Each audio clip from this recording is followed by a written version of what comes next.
Skin-clenching attire firmly outlines every curve of my body. Little do they know I'm wearing a corset. My 5-inch high heels, worn to walk gracefully, end up giving me blisters and splinters, leaving me unable to stand for weeks.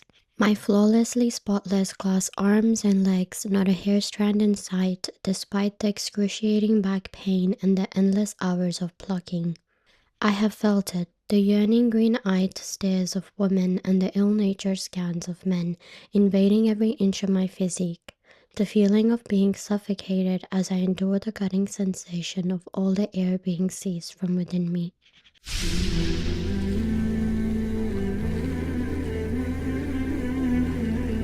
I often wonder, is it validation, insecurity, desire to be seen, to stand out? What is it in our nature that causes us to dress the way that we do?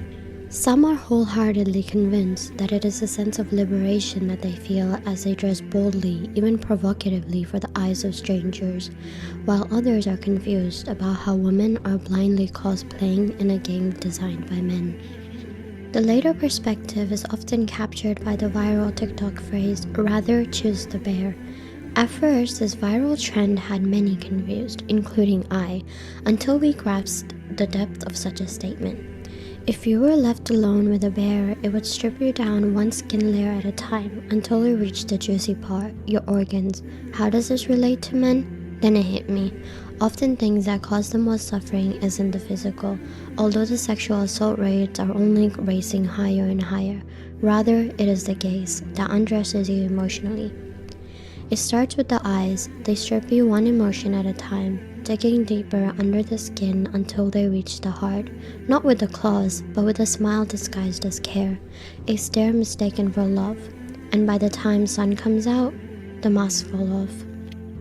Let's put the facts aside, I guess. Forget the biological research that distinctly indicate that men produce 8 times more testosterone than women, the hormone most closely linked with sexual drive.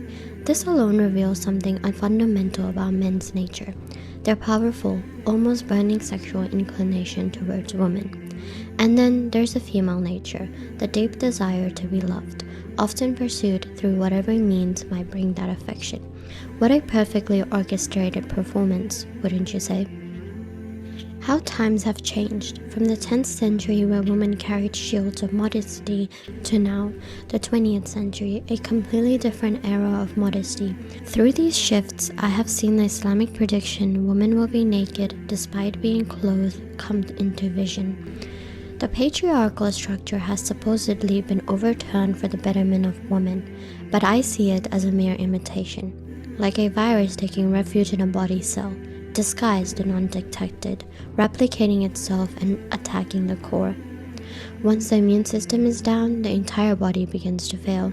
For how I see it, societal norms mirror one of that virus, and us of that body. All they must do is infect our core, the values, which will poison the rest, creating a vessel to be drifted under their command. So I'm left to wonder, is feminism a virus, hiding in the name of freedom, taking advantage of our vulnerable immunity, or is it truly a force meant to protect and uplift us all? The words from the culprit themselves. If women knew the way men looked at them, they would wear an armor.